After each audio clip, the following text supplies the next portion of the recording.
Ladies and gentlemen, welcome to the dungeon, and I am your dungeon dweller. This is Pillar to Post. I am your host, Pete Wall, and tonight was May 30th, 2017, and yes, it was Smackdown Live, and you are here for your Smackdown report.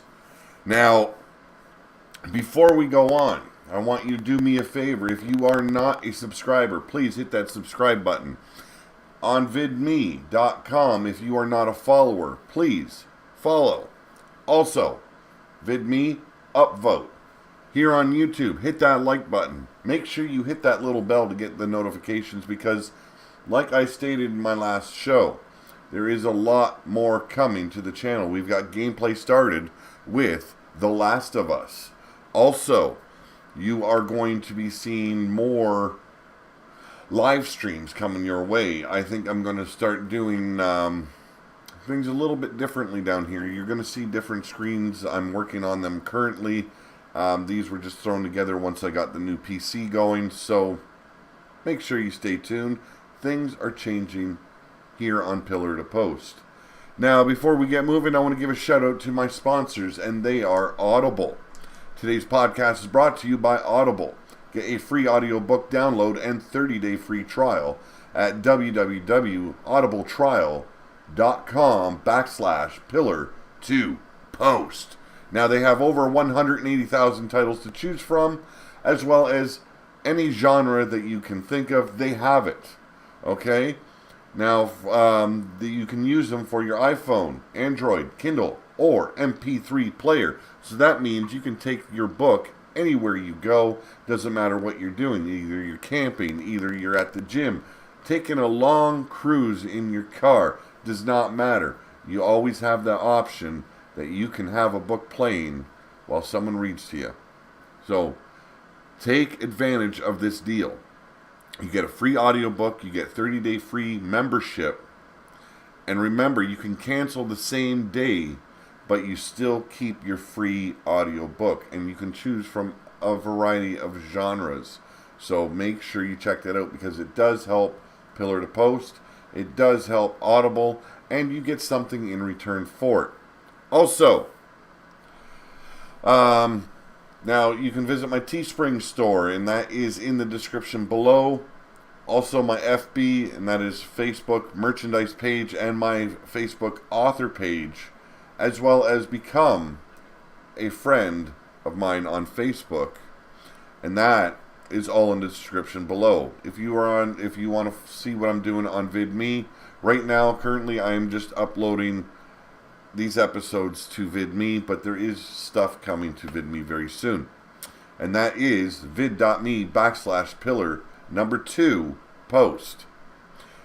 You want to pledge to my Patreon, you want to become a Patreon of mine, make sure you check that out at patreon.com/pillar2post. You can find me on Twitter at pillar2post77. And if you want to send me an email asking me questions, or if you have a story you want to share with your experience in the wrestling world, please hit me up at steeldragon1234@hotmail.com. Now we're through with all the introduction stuff. Let's get right into Smackdown Live. I want to say, and this is my opinion. I had every opportunity to have a nap throughout this entire damn show. Because, for one, it was very lackluster. We had two big matches. We had Shinsuke Nakamura teaming up with Sami Zayn at the beginning of the show to face Baron Corbin and Kevin Owens. That wasn't too bad. But it took us half an hour to get there.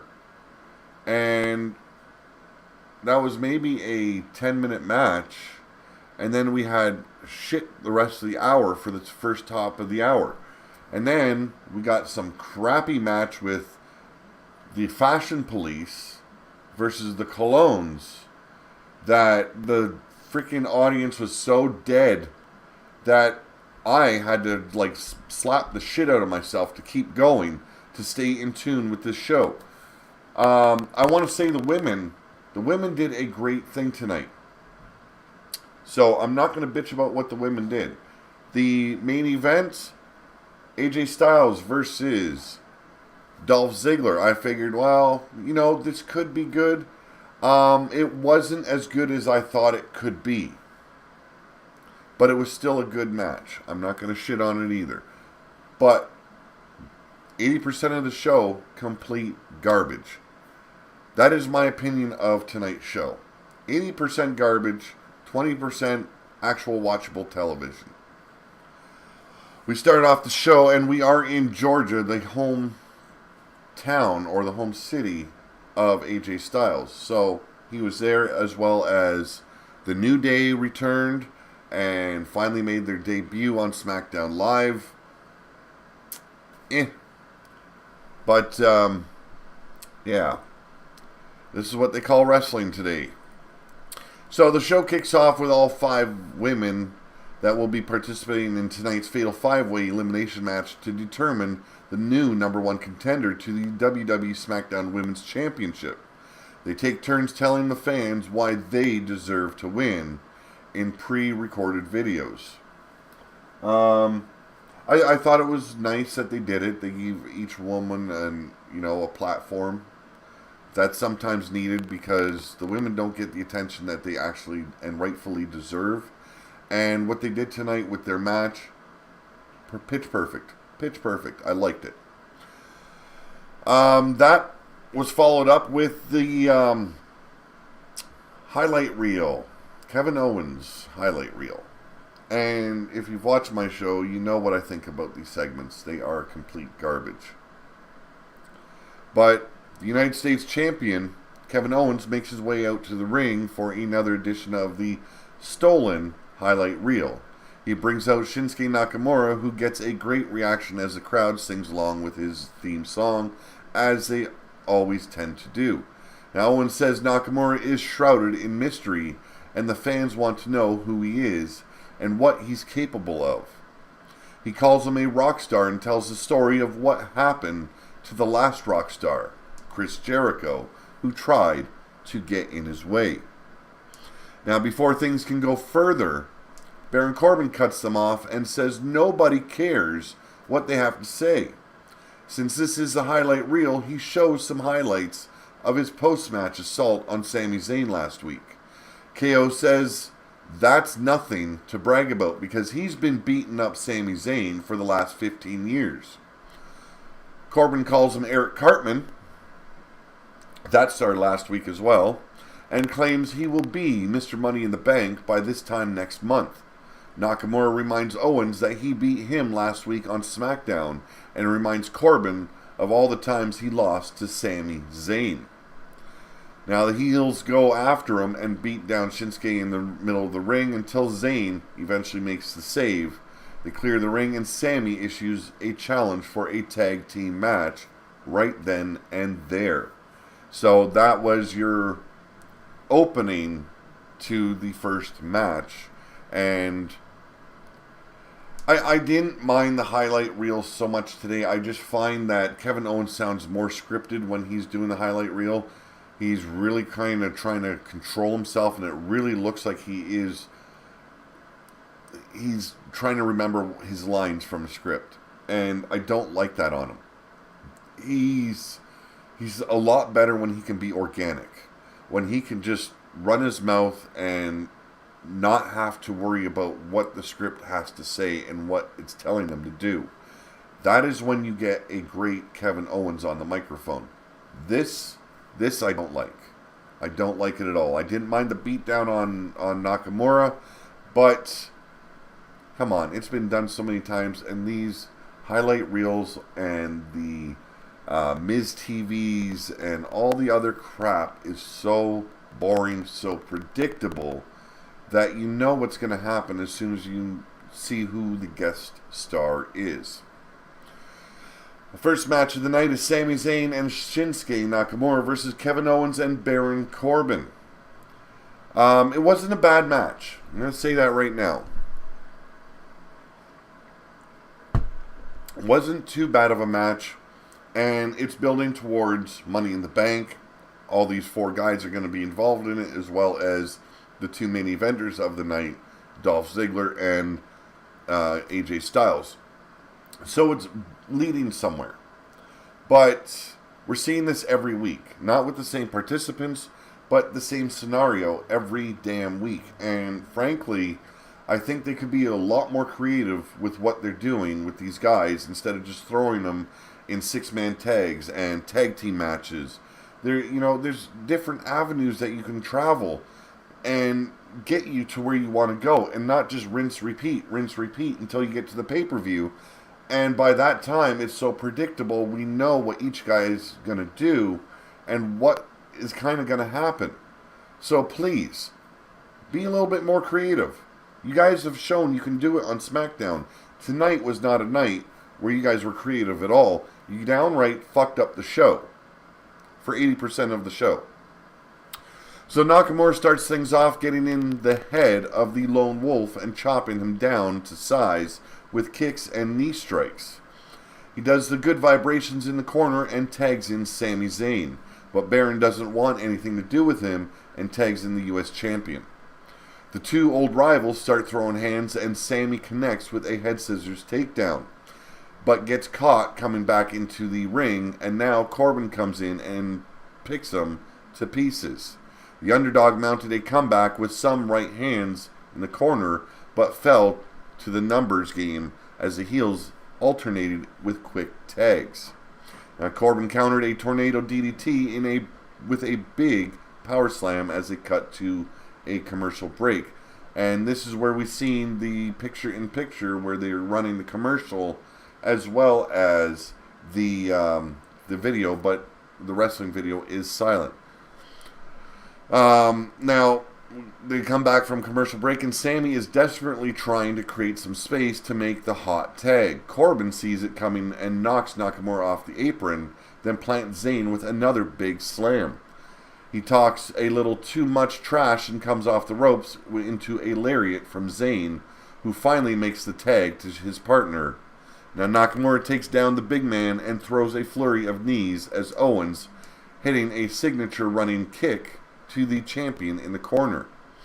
KO accidentally collides with Corbin, and the Lone Wolf doesn't take too kindly to it, and the 2 end up with a little slugfest. Baron Corbin knocks KO on his ass with 1 punch. Now Zayn dumps him over the ropes, and Nakamura hits the Kinshasa knee strike to Owens to pick up the win. Your winners are Shinsuke Nakamura and Sami Zayn. It was a good pairing between Nakamura and Sami Zayn, not so much with Owens and Baron Corbin. Now, like I said, it wasn't a bad match, but this is becoming a little bit predictable. And you have a guy like Shinsuke Nakamura who, he's very new to the main roster, so they're losing all these opportunities where he could have these big one-time off matches with certain opponents, singles competitions with Kevin Owens and Baron Corbin, AJ Styles, Sami Zayn, the list goes on, Dolph Ziggler. And, well, he's done Dolph Ziggler already. That just wasn't my cup of tea. But you get what I'm saying. He's being thrust in all these tag matches. It's kind of taking the wind out of his sails. Now we get an in-ring segment with the tag team champions, the Usos. Now the Usos make their way to the ring and ask why the fans don't look happy to see them. They wonder if it's because they thought Breezango was going to beat them last week, just like they thought the Atlanta Falcons were going to beat the Patriots in the Super Bowl. Huge heat for that, and they say there's nobody in WWE that can beat them for the titles. Atlanta, don't you dare be sour. The New Day is back. That's right, the New Day finally made their return and made their debut on Smackdown Live. Now, Xavier Woods says it's good to be back in his hometown of Atlanta. He gets a big pop for it and shouts out to his mom in the crowd. Now, the Usos tell them that they have SmackDown on lockdown and welcome them to the Uso Penitentiary. Big E tells them to hold on because he knows what happens in the penitentiary and he doesn't want none of it.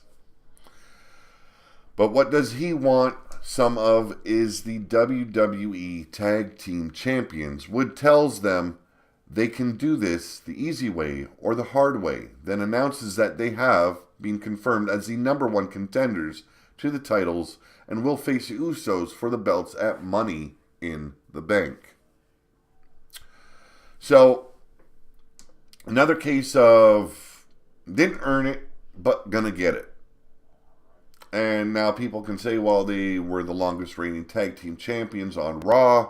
They've had a lot of success on Raw, but they are debuting on Smackdown. We have not seen American Alpha in, a month or two? We haven't seen the Ascension. We haven't seen much of any of other tag teams on SmackDown. New Day comes up, and they're guaranteed a title shot. Their first pay-per-view in. They haven't had to do a number one contenders match. They haven't had to rise through the ranks on SmackDown. Absolutely fuck all. And all the other tag teams that they do have are neglected, basically thrown to the wayside, and we don't get to see them. We get to see Breezango, the Fashion Police, in fucked up matches that don't make sense, that aren't funny, and they're downright bad comedy, and it's not selling. You got the Clones. They have a slightly different attitude, but same thing's going to happen. They're going to be used as jobbers again. So, there you go. That's your tag team division on SmackDown Live. They run a video package recapping Jinder Mahal's WWE Championship victory and his Punjabi Championship celebration, which I didn't understand why. I didn't think it was needed. We all remember how bad it was last week. Didn't need to experience it once again. Up next, the number one contenders elimination match between Charlotte versus Becky Lynch versus Natalya versus Tamina Snuka versus Carmella, to determine the number one contender for the women's title and to go on to Money in the Bank and face Naomi. This match never got officially started. Never officially started, which didn't really make sense to me. We've seen matches many times where a brawl started off the match. The ref still rang the bell, but there was a point to this. And this segment with these women was golden. They did a great job tonight. I appreciated what they did. I appreciated what they put their bodies through in that short segment that they were allotted. It was done correctly. So we'll get right into it. Now, a brawl starts out the match with all 5 women going after each other. And the action immediately spills to the floor. Becky goes flying off the barricade to take down Carmella in the timekeeper's area. Snuka goes crazy and starts ripping apart the commentary table, throwing monitors everywhere, and Charlotte takes her out from behind and hits a huge moonsault off the top turnbuckle all the way to the floor to take down 3 of them. Carmella also flies over the barricade with a splash on the Queen, but turns around into an exploder suplex from Becky Lynch. Natalya spears Charlotte, and it's absolute chaos as the match technically hasn't even started yet. Multiple referees come out and try to get control of the match, but it has zero effect. Natalya tries to put Charlotte through the commentary table, but the Queen throws her into the steel steps instead, then puts her through the table with a powerbomb. We get a loud holy shit chant erupt, and the 5 women are all down on the ground. Spent, hurting, maybe slightly broken, and it looked perfect. Now, this was followed up by Shane McMahon coming out, and he applauds the women for creating an awesome moment for the fans. He says they all want to become the number one contender so badly that this can't end in just any match here tonight.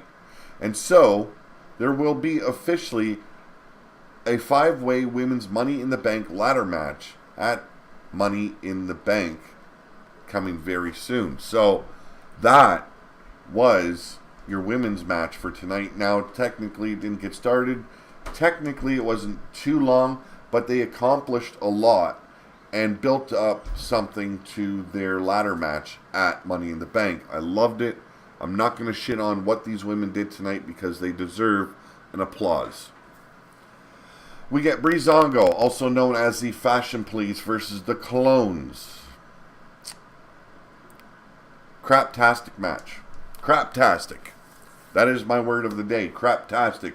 What does craptastic mean? Complete shit match. That is what I thought of this show. The fans were dead through this. There was one little part near the end where Tyler Breeze got a pop because he disappeared for a good, 3, 4, or 5 minutes out of this match to hide underneath the ring apron and get himself changed into a janitor gimmick that he's come up with for the whole Fashion Police bit.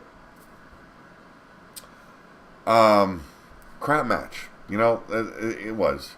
Fandango come out wearing his Fashion Police trench coat, while Tyler Breeze comes out wearing a dress as part of his disguise.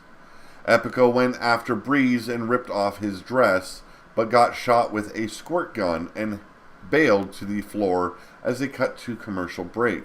Now during the break, the Colones hit a double team Russian leg sweep on Fandango and countered their double team. Breeze got knocked off the apron at some point to keep him from making the hot tag. After a few minutes, he finally made the tag, but Breeze was now wearing his janitor costume instead of his dress. The two teams went back and forth until Breeze hit an unprettier to pick up the win. Your winners, Breezango, aka the Fashion Police. Yes, there was a segment earlier on with them. It was supposed to be focused on Fandango this time. The Fashion Police files. Complete garbage. I didn't want to talk about it, so I didn't. Get a backstage segment. We've got Renee Young backstage with AJ Styles, who is informed that he will be facing Dolph Ziggler in tonight's main event. AJ says that's great. AJ says that great teams play great teams to get better and to build up their momentum. He talks about beating Ziggler tonight and going on to win Money in the Bank next month. Ziggler shows up and taunts the Phenomenal One, who takes off his shirt and is ready to throw down right there and then.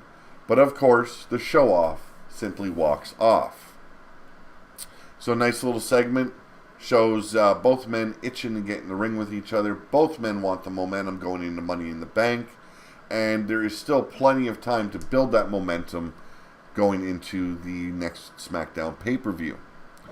Get another in-ring segment. And yes, this was a night for promos. That's why I was not a big fan of it. I didn't mind Randy Orton's promo tonight. It was different for a change. He tried connecting with the fans in a different way. He talked a little bit more about his family, his heritage, and the legacy that is the Orton family. So it was a different style of promo, and I didn't mind it so much. It wasn't quite as long-winded, and it wasn't the usual repeat, rinse, repeat bullshit that we've been getting from him as of late. So Randy Orton made his way to the ring in street clothes to address what happened to last week's pay-per-view. The Viper said, in case anybody has been living under a rock for 17 years, his name is Randy Orton, and he is a 13-time world champion. He talks about his father, Cowboy Bob Orton, being in the very first main event of WrestleMania, and how his grandfather would slap him in the face for losing the WWE Championship to a guy like Jinder Mahal. Now Orton says Jinder believes he's earned the fans' respect, but he's earned nothing but an old-fashioned Orton family American-style ass-kicking. He talks about the Gagne family and Harley Race as men who went out and got things done, and said he was going to become a 14-time champion at Money in the Bank. Now Jinder Mahal appears on the Titantron with the Bollywood Boys, also known as the Singh Brothers, and cuts a promo about being the WWE Champion and the modern-day Maharaja. Now, the same stuff as usual. Randy Orton poses on top of the ropes and ends the segment, and that's that. But like I said, different style of promo coming from Randy Orton for a change. I finally didn't hate it. So that's a good thing. But I thought it was a week too late. You know, where was he last week? I would have been pissed I lost the fucking title. So you'd think he would have appeared the following SmackDown after the last pay-per-view. No, that didn't happen. He had to wait an extra week. The main event of the night, AJ Styles versus Dolph Ziggler, and they did put on a good show. I just thought it could have been a little bit better. That's all. I'm not going to shit all over it, but like I said, in my opinion, it could have been a little bit better.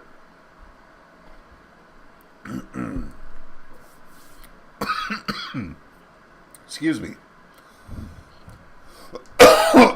Damn it. I felt that cough coming on. That's why I took a sip. Ziggler takes a cheap shot to start things off, then throws Styles hard into the ring post as they go to the final commercial of the night.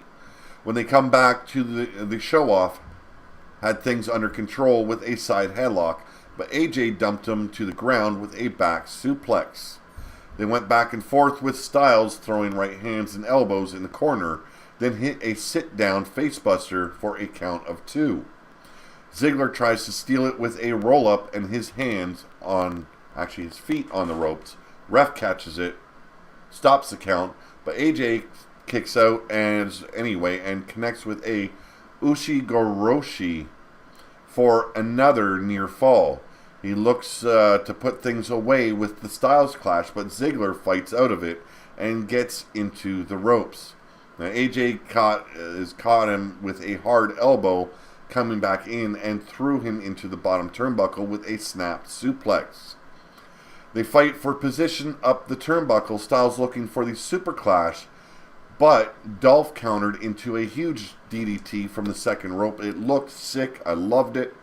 Now, after slowly getting back to their feet, they went back and forth with both looking for their signature moves and each countering every single time. The Styles rolled up into the calf crusher out of nowhere, and Ziggler almost tapped out, but clawed at his opponent's eyes to force a break. AJ picks himself up by the ropes, but gets caught with a zigzag. Get a 2 count, AJ kicks out, and Dolph tries for a super kick, but Styles ducks under it, and Styles tries for the phenomenal forearm, but Ziggler threw himself at the ropes to crotch him. Now Ziggler gets him with a super kick, gets a 1-2-3, a surprise victory. Dolph Ziggler takes the win tonight in the main event against AJ Styles. And this is well known with WWE. When a superstar is in their hometown, 99% of the time, that superstar is going to lose. Why? Have no clue. It used to be when a superstar went to their hometown, it was a definite win. It was to put that wrestler over. Get the loudest pop of the night. But that changed throughout the years, and now it's almost a curse. If you're wrestling in your hometown, you're definitely taking the loss. Now this builds up momentum to Dolph Ziggler heading into Money in the Bank, but we still have next month to go yet before we're even there. So there is still time for momentum to be shifted back and forth throughout the weeks until we get to Money in the Bank. Now that was your SmackDown Live report. I am your host, Pete Wall. You've been watching Pillar to Post, and I want you to keep on tuning in because we've got gaming here on Pillar to Post now, and it will be live streamed every single time. I'm very new to the whole live streaming with gaming, so please bear with me as I get used to it and more comfortable with it. And guaranteed, things are going to get really interesting because I've got big plans coming for Pillar to Post. So, you guys have a good night. Thank you for joining me. It is always a privilege when I see you guys watching. So, keep tuning in. It is always appreciated by myself. Have a good night, all.